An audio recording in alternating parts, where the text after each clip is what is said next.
The advice provided in this podcast is general in nature. For your specific situation, you will need to get in contact with your local OT, vehicle modifier or mobility dealer and set yourself up with an assessment or a trial. Trials really do put you in the driver's seat, so get out there and get one going.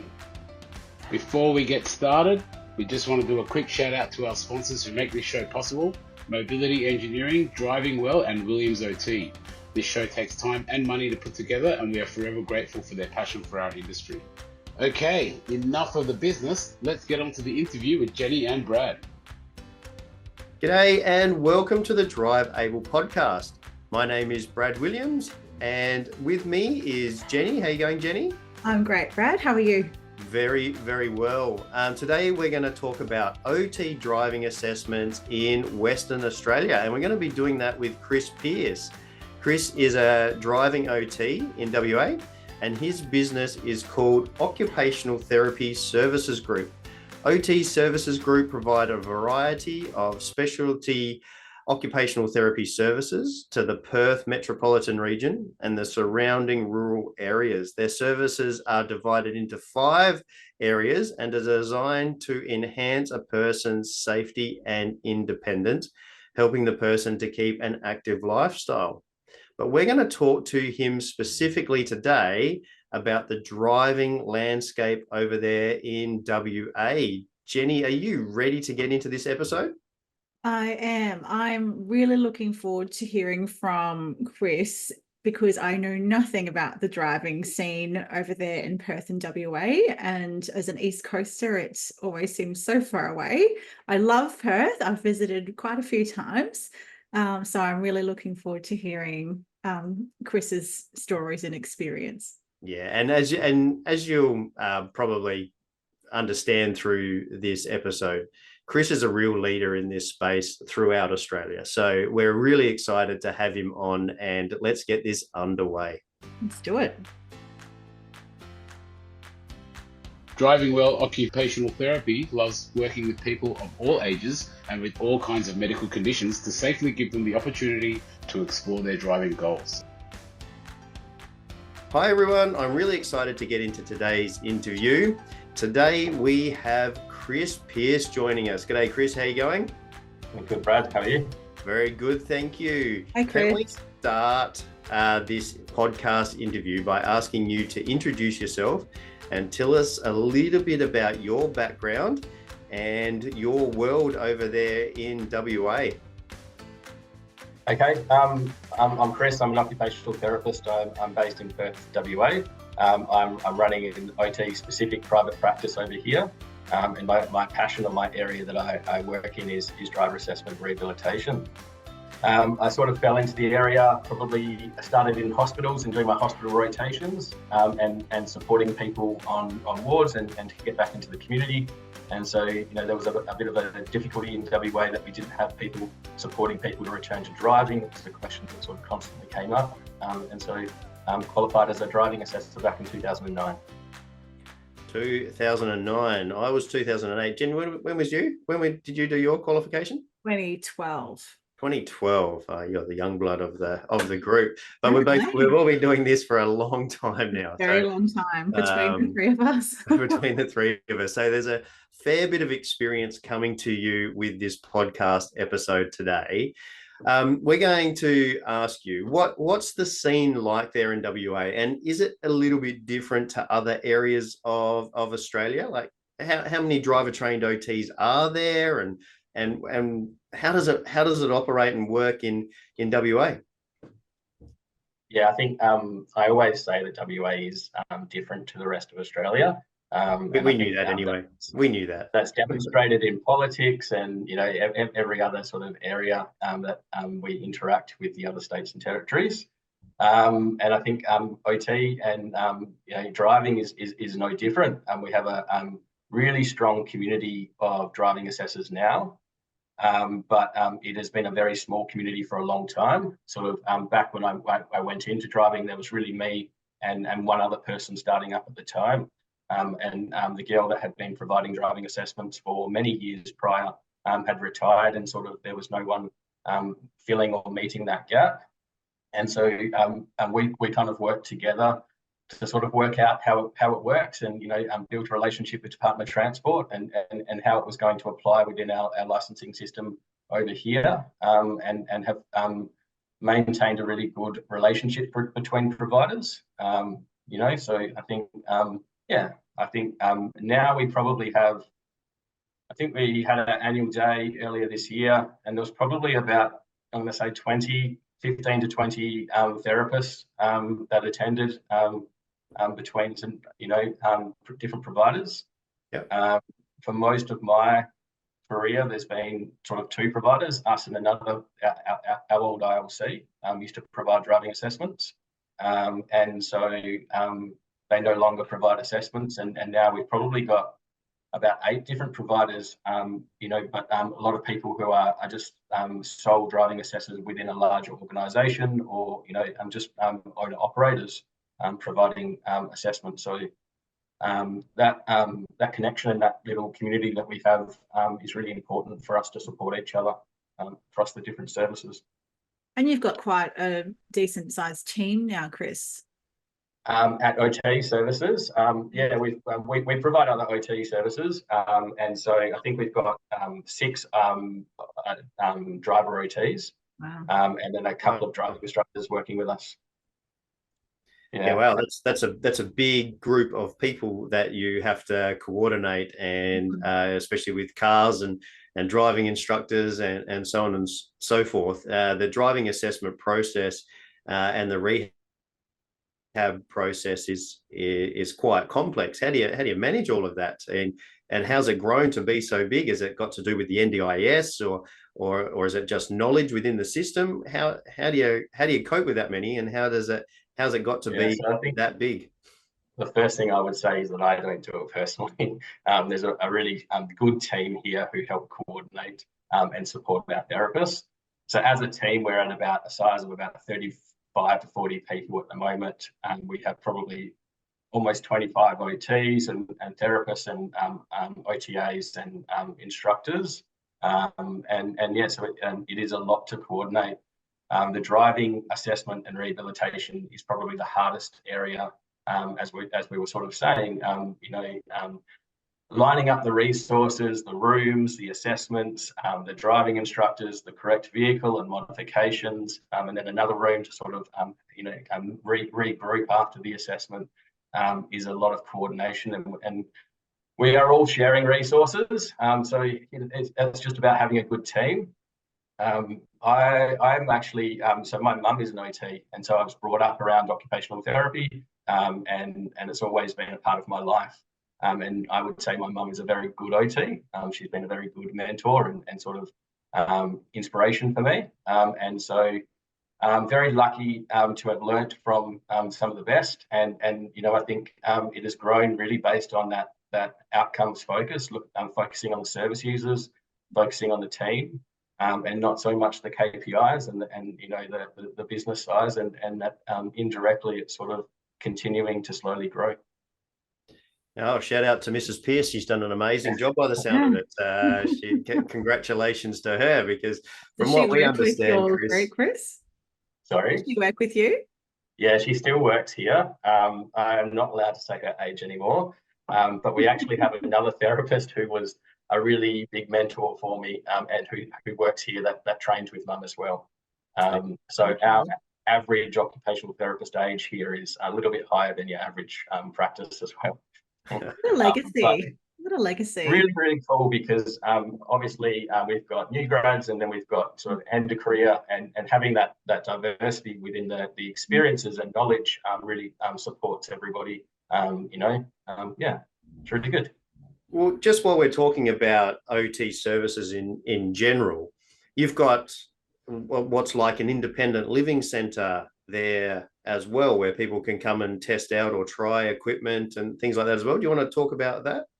One of the initiatives that we have recently introduced, I think it was about 3 or 4 years ago now, was what we called a solution centre.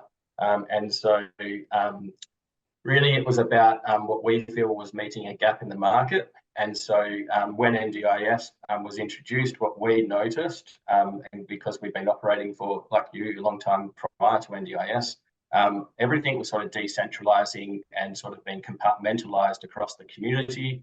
A lot of people were moving away from sort of centre-based services. The funding was based around individuals, not groups. It was based around in the community or in the home, and sort of not in the facilities or the centres. And so we probably felt quite strongly that there was still a benefit in having that centre-based alongside that individualised and community-based service.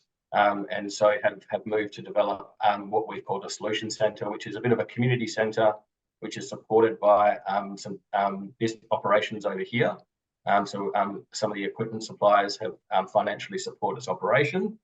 And we've got a bit of a display of AT and equipment products and hacks for people who can come in and sort of work with someone and trial or look at different products and whether they might work for themselves. And it's really focused on those low cost and mid cost items is what I would say at the moment, as opposed to the customised sort of individualised larger products where you would go to a supplier showroom to sort of work through the specifics. But yeah. And what's that like for your clients, Chris, in terms, WA to East Coasters, even South Australia just seems so far away. And, even in metro areas on the East Coast, there's still challenges with accessing suppliers and different product and equipment to trial, and particularly as you get more regional. How does the lay of the land there, in terms of accessing suppliers and equipment and things that you need, especially if you've got more regional clients? Yeah, and I think the biggest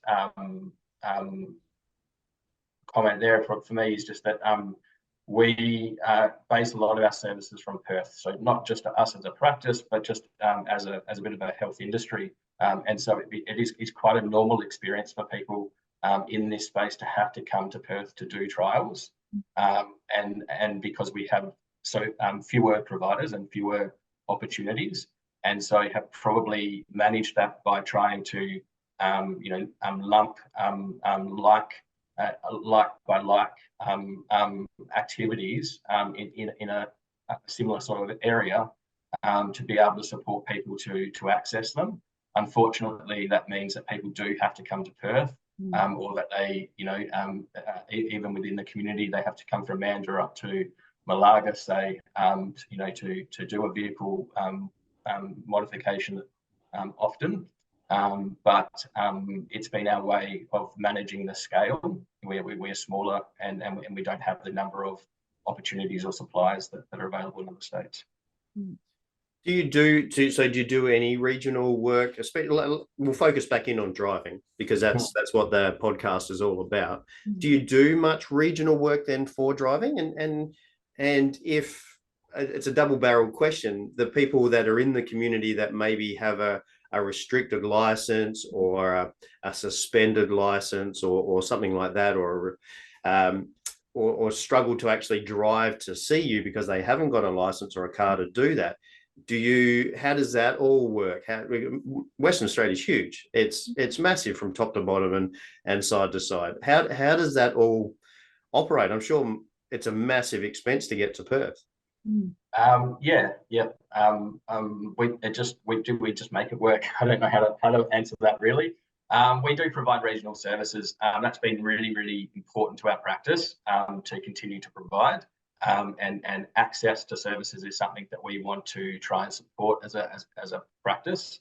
And so the way that we manage that is to provide visiting trips to different regions. It wouldn't be feasible for us to have people based all over the state and then be able to provide the support on the small scale that our practice is, and maintain the service provision, provide the resources to those areas. We simply couldn't do it. And so what we try to do is to bring the expertise or bring the therapists out to the different regions by visiting and trying to pull those services together. And then we're working with Glide at the moment who's a wheelchair supplier and manufacturer here in WA or in Australia. And looking to collaborate with our regional services to sort of pool resources to allow us to sort of outreach more easily and more feasibly to people. There's only one other, so other than our practice, there's only one other supplier here who's in a regional area, and that's Functional Revival. They're actually based down in Albany, and so they sort of cover Albany and the surrounding area. But other than that, in WA, all of the driving assessors are based in Perth themselves, and then we're the only service providing regional sort of visiting trips. Yeah, look, I can, it sounds very similar to Adelaide and how South Australia operates. 8 hours to get to Port Lincoln and 5 hours down to Mount Gambier and things like that. It's the main distances from Adelaide. It's a big impact on people trying to access those services, and with funding for travel and bits and pieces like that, that's a whole nother podcast episode that we can talk about. That we won't go into that issue there, otherwise we'll be talking for hours. But getting those services out to people is absolutely vital. So congratulations to you for continuing to offer those services. In regards to passenger modifications and those big modifications for wheelchair access into vans and things like that, for us in South Australia, we've got a couple of providers which can do some lowered floor, but it's not the big conversions like we see on the East Coast, where it's through to the driving position or through to the front passenger position or even the second row. We have to send our cars over to the East Coast. How does that operate in WA? Have you got suppliers that will do those conversions? Yeah, we do. But again, it's a little bit different. We now have a high-level assessment vehicle based here in WA, thanks to Total Ability. And so that's been a huge resource for us, working and providing those assessments prior to having a resource of being able to sort of do a trial or demonstrate it with people was phenomenally hard. And you look back and you think, how did we do that? And how did we deliver a vehicle? Yeah, I'll interlude there. A massive shout out to Paul and Total Ability. Please go and listen to the 2 episodes that we've done with him. One about the high level assessment vehicles and one about Paul's story and how he actually got into that. A massive shout out to from the OT community. It's been huge in regards to driving. Yeah, we have one that lives here in Brisbane as well, and it takes trips up through northern Queensland once or twice a year. And before he had the three, I think he's got his 4th vehicle going now. We had to wait many months for a vehicle to come up from Sydney, even just to Brisbane. So still have to wait. I have to share we have to share ours with Tasmania. So fingers crossed for South Australia. Fingers crossed you'll get one that lives there permanently, Brad. Oh, fingers crossed. Anyway, back to your story. Yeah. How do you get the vehicle modifications done in WA? Yeah, so I think it's now about a trial. I was just thinking while you were both talking. I remember going to our old paraquad back sort of in my earlier days, and we used to slide board transfer with about 6 people. Someone with a tetraplegic into the front seat. Often, bodily fluids and whatnot would go everywhere, and then would do the driving trial, and then we would all sort of shift back. And then just have to tell them how the vehicle might look, that we're sort of scripting for them with their resources. It's such a valuable resource to have. Hope that it works when it's finished. It makes our job a lot easier in practice. But yeah, so I suppose that's what we have with those higher level passenger and drive-by wheelchair assessments, we have a resource, thank you, Paul, and we're able to do trials with people, trial different driving controls, look at different, access solutions and voice and then sort of able to sort of script based on those trials and those resources that we have. Unfortunately, we're still working quite closely with the East Coast then, who will do the floor conversion for the vans. And then the vehicle will sort of come over to the supplier here. And so I would say Freedom Motors WA is who would be doing the majority of our drive-by-wheelchair or our really individualised sort of types of vehicles in that space. And that they would then be installing the different driving controls and switches and sort of setup of the vehicle and provide the aftercare to the person and the maintenance and servicing and things like that. Yeah, very similar. Very similar to how SA operates, and we're very jealous of the East Coast. So with all their multiple suppliers available to do cut floors and wheelchair access and things like that. Yeah, I think it's the same. The lowered floor cuts to the front are done in Freedom Motors or Automobility or Capital usually. Yeah, Sydney and Melbourne, the cars go down there. So likewise, that would be coordinating with the local modifier to do the local bits, and then the big structural conversions done by those companies down in Vic and New South Wales.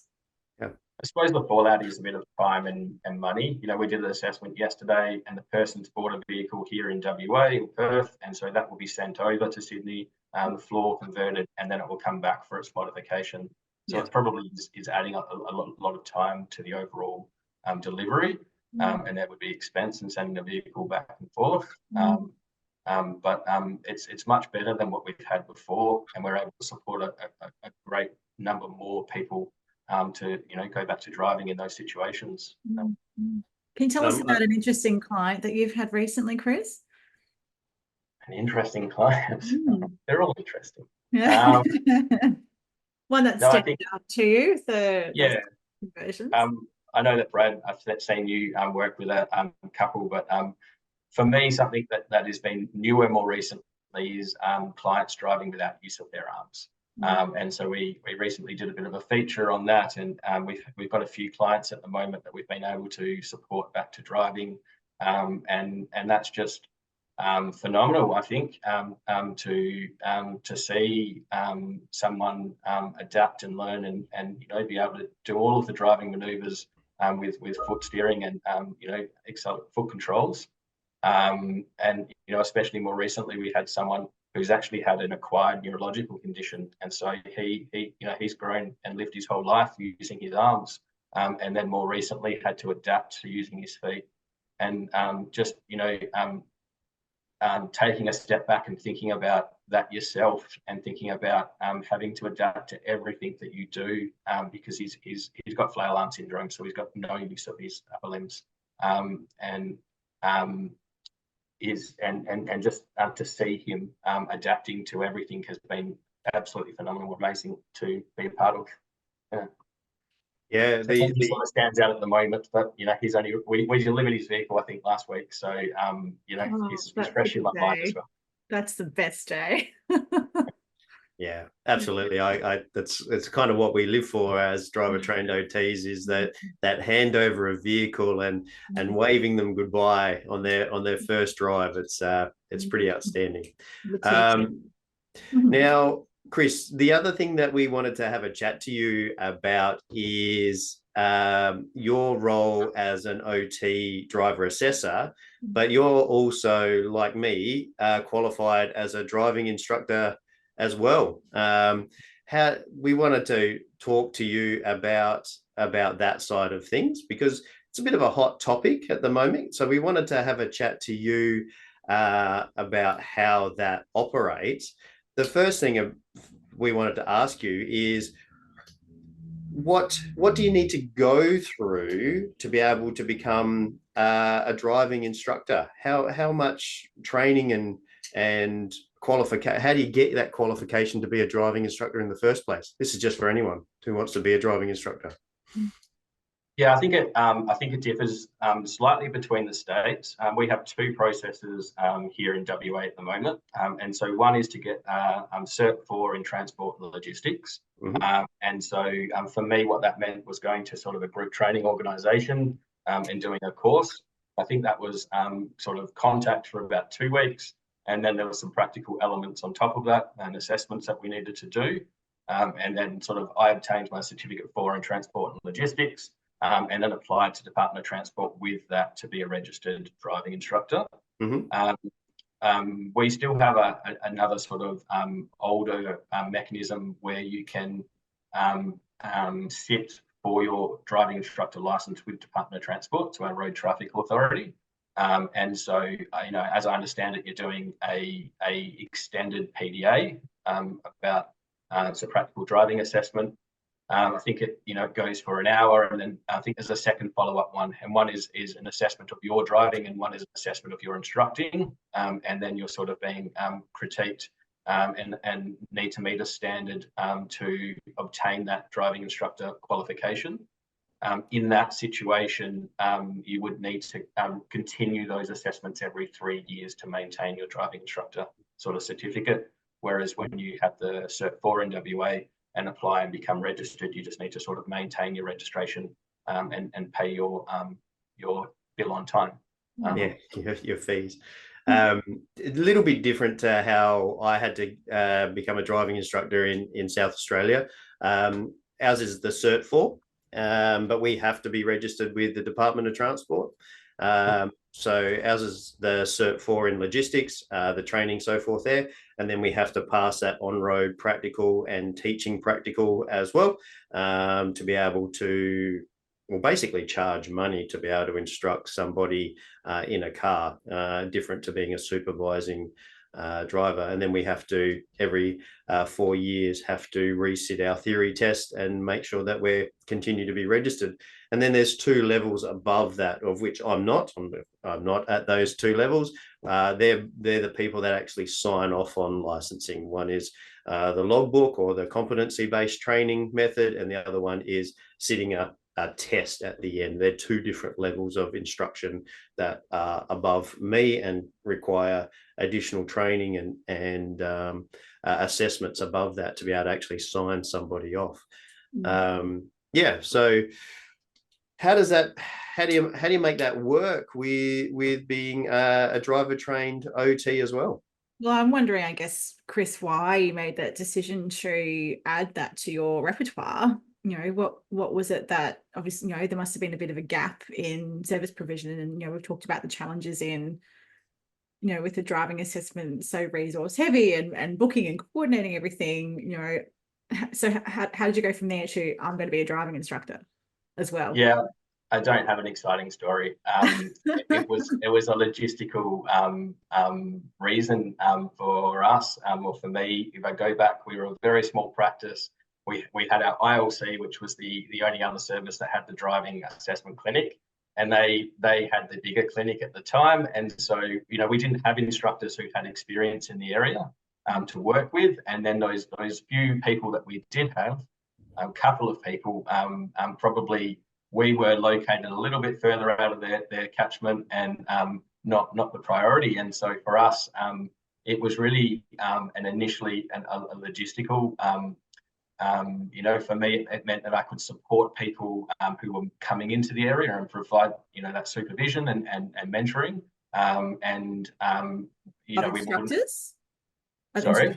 Of instructors that were coming in? Or even OTs who are learning to be driver assessors. It meant that I could, I had a place in the on-road assessment and support those difficult or those more grey assessments and support the clinical reasoning, probably. And then, I think it was just that we had customers who were waiting sometimes an hour and a half for the driving instructor to sort of come, because they tended to come when it suited them, not when the appointment had been made. And we just decided to try and include that sort of logistical part as part of our practice to be able to support better service and a better experience and a sort of more timely experience for people.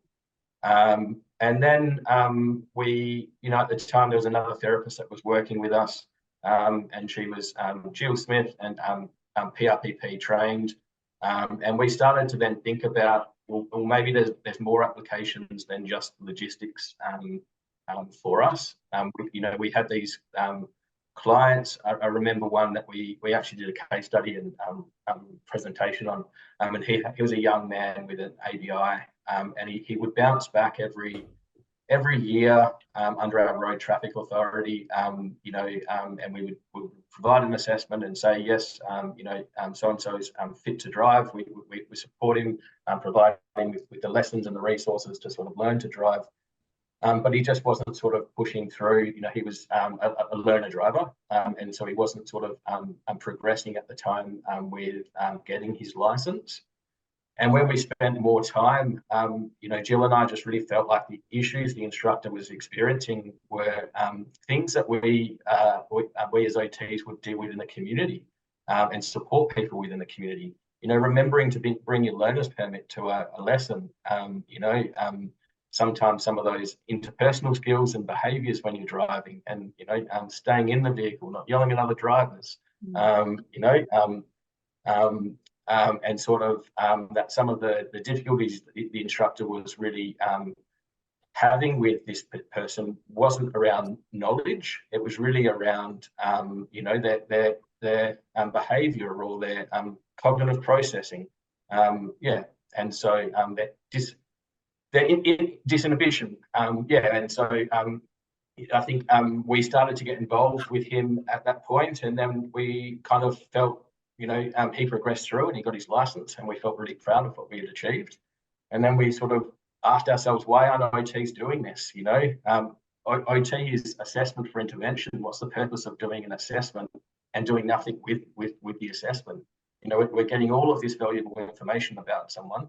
We have all of the answers as to how to put it together and support this person to achieve their goal. We know what their goal is because they've come to us because they want to drive. Why are OTs not more involved in supporting the second part, the intervention? But we're so heavily involved in intervention in every other area.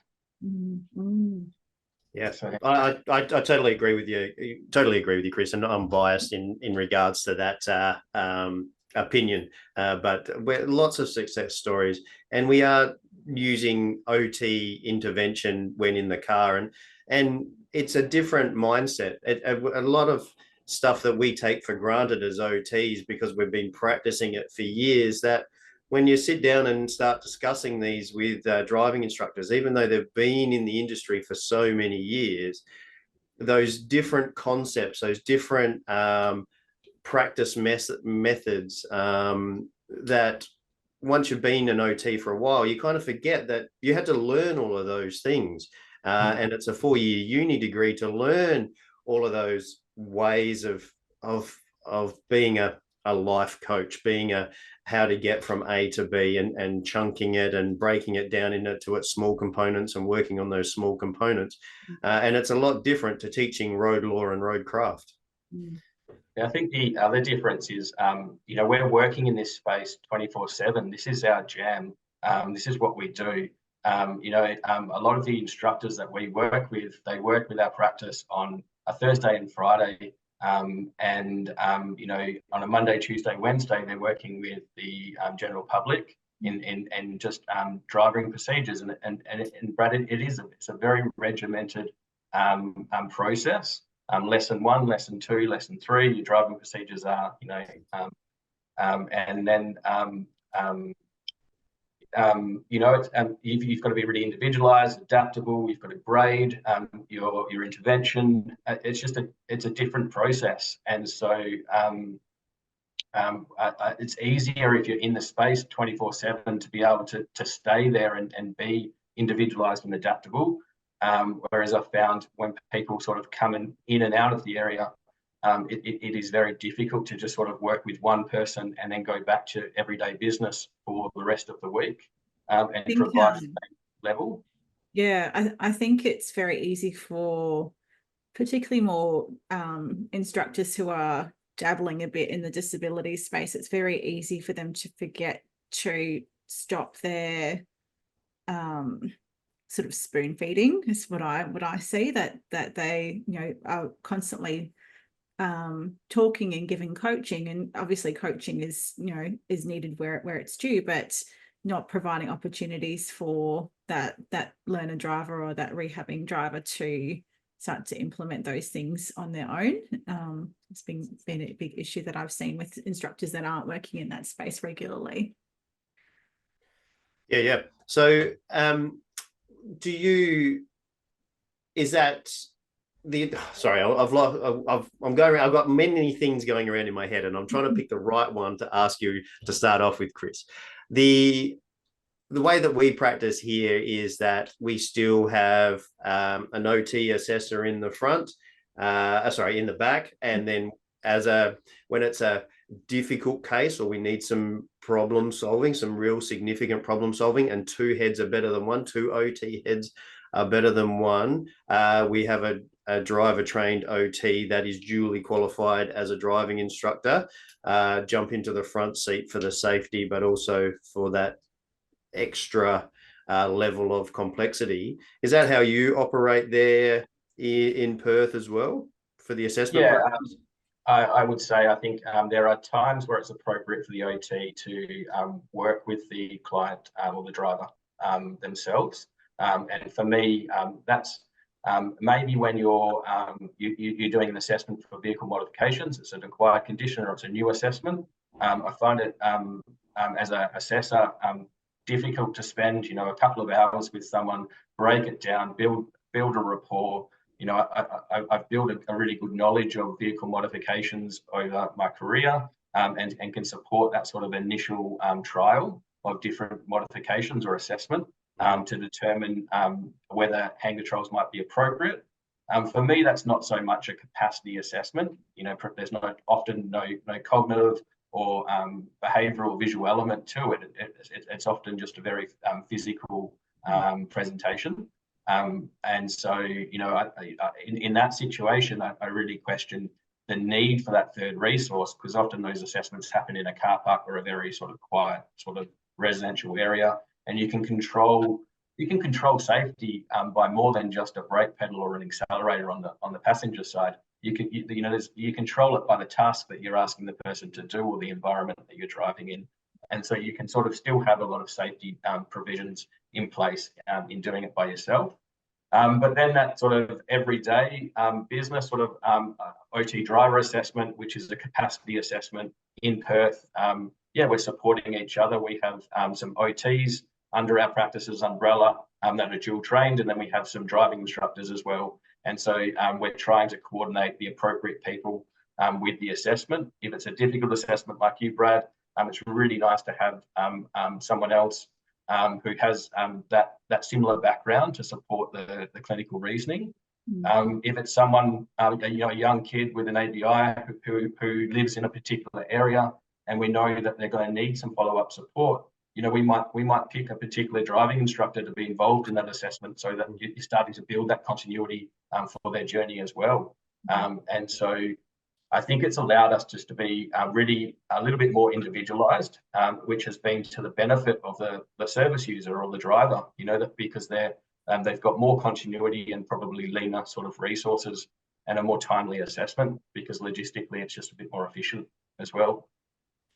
And I think it's important to acknowledge, obviously, we have Australian competency standards for driving OTs that are nationwide and have been for a little while. And know that there's a bit of controversy and hot topic, as Brad said, around having that dual role as a OT and a OT driver assessor and driving instructor. But I think the way that you've sort of gone about, both of you, the way you've gone about incorporating that role as an instructor, and still most of your fitness to drive and capacity or potential to drive assessments would be conducted with that two-person approach, and that there's only very specific sort of scenarios where you just using that dual role as well. So I think that's you sort of demonstrating that meeting the standards, but also keeping everyone safe and being able to still conduct your assessment. The competency standards are really important for maintaining some consistency and a standard of practice professionally. I think what we don't want is a document that is restrictive to innovation, though. And we still want to be able to provide services that are tailored and to our client and our customers' benefit. I think about regional clients. Often in a regional setting, we would be sitting in a dual role because we wouldn't be able to provide services feasibly in another region by shifting all the resources from Perth out there. The expense to the driver would be make the assessment inaccessible, and then it would also stop our service from sort of operating in Perth. And then if we're looking at the competency standards, often I couldn't provide an assessment to the competency standards in Geraldton, Western Australia, or in Bunbury, because there might not be the traffic environments that would allow us to meet the different requirements of the on-road assessment. And so I think it's such an important document to practice, but there needs to be some flexibility to support us to be able to provide services that are to the benefit of our service and our customer. Fit for the environmental context that they're in. Yeah. Talking about funding, just one more question in regards to that. There's a bit of a conversation around that there's some money-hungry OTs, and they're prescribing themselves as a driving instructor and charging a higher rate, and when they could be prescribing a driving instructor at a lower rate. I'm happy to talk to this, or I'm opening it up to you as well if you wanted to talk to this. Did you want to address that topic? I'm sorry. I'll probably start flipping tables, Brad. Sorry? I'll probably start flipping tables. If I wanted to make money, I'd be working in another area of OT. That didn't mean that I needed to maintain additional registrations but get paid the same rate. That didn't mean I had to go over to the East Coast to sort of maintain to get the qualification and be able to provide the service. The time that's put into keeping a service that is so niche, consistent, and the resources required, it just doesn't make sense. I could be working in pediatrics or in neuro or in hand therapy, where I would be assessing and prescribing my interventions and have the same kickback benefit as these people refer to, but not have this, but have less overheads as well. And so I really don't understand the comment in practice. I'm going to talk to it in a slightly different approach. If you go to a surgeon, do you expect the nurse to do the surgery? You go to a specialist for the specialist to do the intervention that's required. Look, nurses may do the sewing up after surgery, and they may do elements that the surgeon doesn't need to do because it's a skill that they can hand over to somebody else and trust that it can be done really well. But the real high level stuff, you expect the surgeon to do it. I'm not saying we're surgeons. I'm not saying that we've had the same level of qualification as surgeons, but when you go to see a specialist to do a specialist intervention, you expect them to do it. Now, as OTs, we have driver-trained OTs. We've trained ourselves to be right up in the higher echelons in regards to driving. We've done advanced training to be able to do these assessments.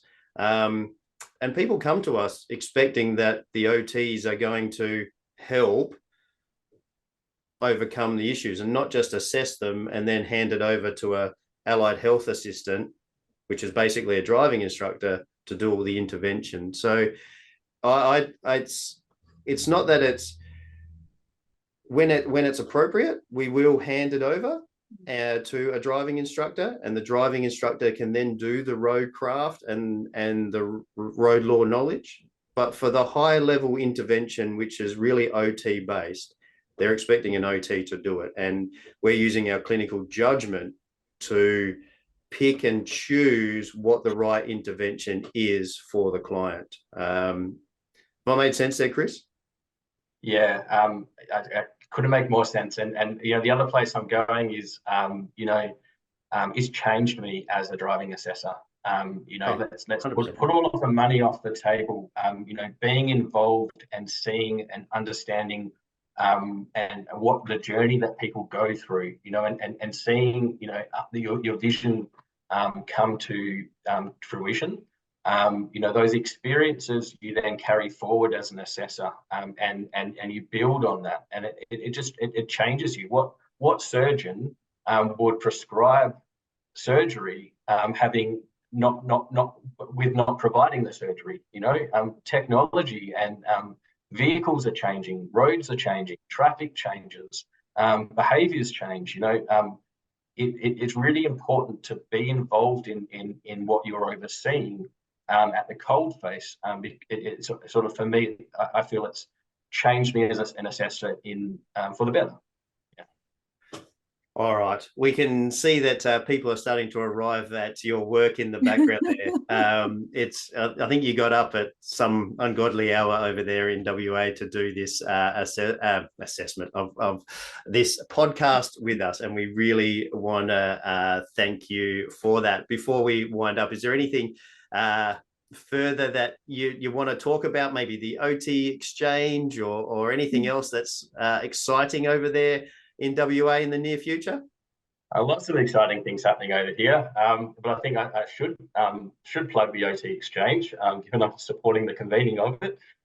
So yeah, I'm really excited for the OT exchange in June 13 and 14 of this year. It'll be the largest gathering of occupational therapists in Australia this year. So I'm really excited to see what people are bringing to share. And to attend and sort of participate in the sessions. I know that Jenny, you're coming over, and it sounds like you've got a lot that you're presenting. Yep, we've got a busy conference planned, bringing the focus up for a booth and exhibiting that and a few papers. So that'll be pretty cool. Looking forward to it. Yeah, and Jenny's actually going to be representing the podcast there as well. So she's going to do a bit of a walk around and a bit of a share for the OTs that couldn't make it, and just hype it up for the people that want to go to a future exchange. So make sure you check out that episode if you're an OT listening to this one. So mate, we're gonna wind this up. It's been a wonderful conversation, and we really thank you for sharing your experiences and your side of the story and what's happening over in WA. But before we wind up and ask you our final question, we're just going to hear from our sponsors. Mobility Engineering is Australia's leading automotive product supplier for disability customers. We have installers all across the country, over 100 of them, and we have the largest range of mobility products for vehicles in the country. Get in touch with Mobility Engineering for any of your driving solutions. All right, thanks very much to our sponsors for making this show possible. Hey, Chris, we're going to ask you our final question. As we've learned over this podcast, cars and getting out and driving is way more than just getting from A to B. Is there a specific memory that you have in your car, or a special trip that you've done? Is there something that no one else knows about that you'd like to share with us that's really meaningful about driving? Yeah, I think I want to do sort of a flip on this question for you, Brad. I can't pick one experience, that is more meaningful. Driving has supported almost all of my meaningful activities and achievements, and that I have done through my life. But the flip of that is that my partner actually doesn't drive, which is maybe something to share. And so he has ADHD, and so when he has lived and grown up, he sort of hasn't been provided with the opportunity that people have today and the resources that people have today. And so, the way that I look at it is, for Dan, that has been, he's obviously got every level of measure in place that has enabled him to live independently and, to sort of get around. And but the inconvenience of time and the restrictive nature and the expense in his life of not being able to drive, and the missed opportunities that he has when his friends go to Fremantle for a day, and if you can't tag along with someone, he sort of misses out on that opportunity. That's sort of where my mind goes with this question, to sort of demonstrate, or has reinforced for me why driving is such a pivotal occupation to supporting all of the different achievements and meaningful activities that we do. Yeah, I mean, you must get a lot of joy out of supporting him as well, in regards to getting him to the places that he wants to go as well. Yeah, it's become one of my things, I suppose, that I provide. He's a far better cleaner than I am. So I very much appreciate his cleanliness and support of my non-cleanliness, and love that I'm able to support him in other ways. And I think that's also important to acknowledge, Chris, that not everyone drives, and that's okay as well. There are challenges with not driving, but there are other ways to get around and still live a full and meaningful life without being a driver. And it's about people's choice, isn't it? For Dan, he doesn't want to drive. He has been through the decision in his young adulthood, and has decided himself that he wants to look at other ways to access the community, and he's completely independent and able to get around, and that choice as to how you access, it's just that most of us choose to be able to drive because of the convenience. But it's certainly achievable with other ways, and we need to work with people with what they want to do. Yeah. I've obviously offered to support him to drive, and feel it's achievable. But yeah, no, I'm supporting his choice. But it's been a huge insight for me to have the flip side of what life looks like without a license as well. Supporting choice and control. I reckon that is an awesome way to wind up this podcast. A massive thanks to you, Chris. For all of our listeners that have any questions for you or want to get in contact with OT Services Group, what's the best way that they do that if they're in WA? Yeah, I mean, we've got a website, so probably jump on the web, www.otservicesgroup.com, or reach me. I mean, my contacts are on the website, but my email is chris@otservicesgroup.com. Yeah, awesome. We'll put those contacts up in the show notes for people to get in contact with OT Services Group there in WA. A massive thank you again. You can find those show notes on the Drive Able podcast Facebook page or wherever you listen to this podcast. So, mate, a massive thanks to you again. And yeah, look, it's been a wonderful chat, and we've unpacked so many things. Yeah, no, thank you for taking the time to chat. I just wanted to say thank you for what you both do for the area of driver assessment and rehab. In Australia, you're both very passionate and active in our space, and really aspiring to sort of pull colleagues. So well done, thank you. Thanks, mate. And yeah, let's wind it up there. And we'll see everybody in the next episode. Thanks, Chris. Until then, everyone, stay safe on the roads. Bye for now.